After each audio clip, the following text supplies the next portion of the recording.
Today we're going to go back to the yamas, the, the things that we need to control. We already spoke about violence, lying, stealing, and jealousy. And the fifth matter of control is called the brahmacharya, which is interpreted in various ways, all the way from total sexual abstinence to sexual moderation or a logical sexual life. So we're going to discuss today the role of sex, the role of erotas. I don't know what the English word be for erotas, falling in love, and pure love in relationship to meditation and in relationship to our spiritual growth process. We notice that actually most religions and most monasteries have the attitude that sex is something which needs to be in either controlled completely or in moderation in order for spiritual growth to take place. Now there are many concepts about sex. I'll read to you a list of various thoughts which come into my mind depending on who the person is. One concept is that it's a sin if it's not for creating children. Another is that it's made pure by the sacrament of marriage, and if it's outside of marriage, it's not. Another is that it's okay anytime if there is love, whether in marriage or not marriage. Another is that it's a sacred act of union between two conscious beings. Another concept is that it's good for one's health. Another is that it wastes precious vital energy, which could be directed in other directions. This is more so for the man than for the woman. Another concept is that it should be totally free, that there should be no limitations whatsoever. And that if one suppresses one's sexual energy, that it could create physical or psychological damage.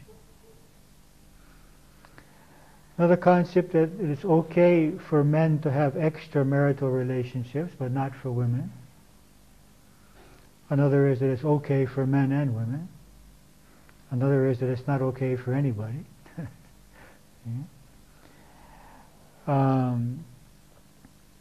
That erotas, or falling in love with or becoming infatuated with someone, I guess would be the English way of expressing it, is a sacred joy in life, and it's worth experiencing and feeling, and whatever the cost may be.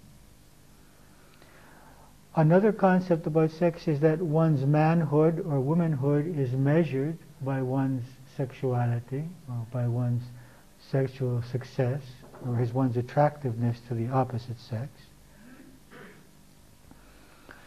Another concept is that real love encompasses and transcends sex and infatuation, or erotas. And another concept is that the sexual energy can be transmuted and transformed into spiritual energy if someone is able to meditate on that and work on making that transformation. So we can experience the need for contact with another person from various levels of consciousness. One level of consciousness is the survival instinct, that we are attracted to the opposite sex, and we are attracted physically, because otherwise the race wouldn't continue. So one aspect is totally biological. Another aspect for the human being is the pleasure aspect, the experience of the pleasure involved, and also, I would say, the energy exchange, the energy release, the energy distribution, that the energy in the body is redistributed. Another aspect beyond the biological and the pleasure and the energy is the ego affirmation.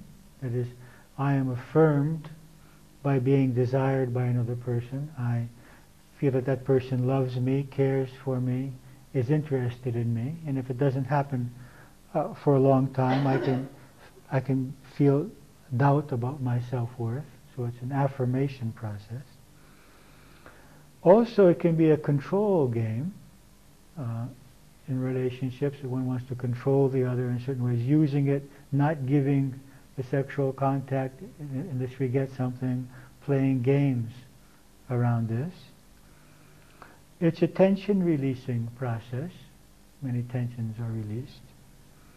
It can be a form of one of the highest forms of expression of love and unity between two people.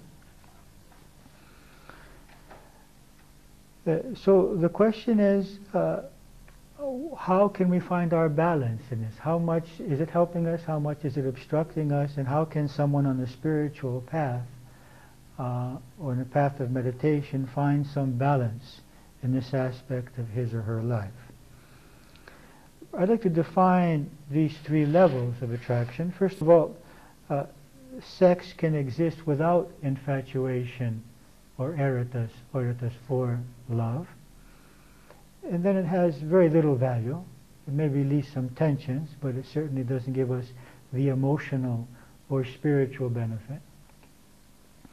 Infatuation, or being in love with someone, can also bring benefits from the sense that we feel a great admiration for someone, we feel great happiness in being with someone. We see many positive qualities in this person, and but this creates a form of attachment and enthusiasm which usually doesn't last. The attachment may last, but the enthusiasm doesn't usually last. And so then the relationship is in a situation where it either has to move to love, or it becomes a very dead kind of relationship in which there's not the infatuation anymore, but we haven't moved on to the level of loving the other person, but we're still not as enthusiastic as we were. So sex is something which has a very short effect. This being in love has a longer effect, and loving someone purely has an eternal effect. So loving them regardless of their attributes, because when we're in love with somebody, we're in love with certain attributes that they have, and when we see that they have other attributes which are not so exciting to us, don't make us so happy, then it's very easy to get out of love and this kind of infatuation. So we have to move to another level where we love the other person regardless of the attributes. They will have some positive things which make us happy and some other things which make us unhappy. We have to move from infatuation to love.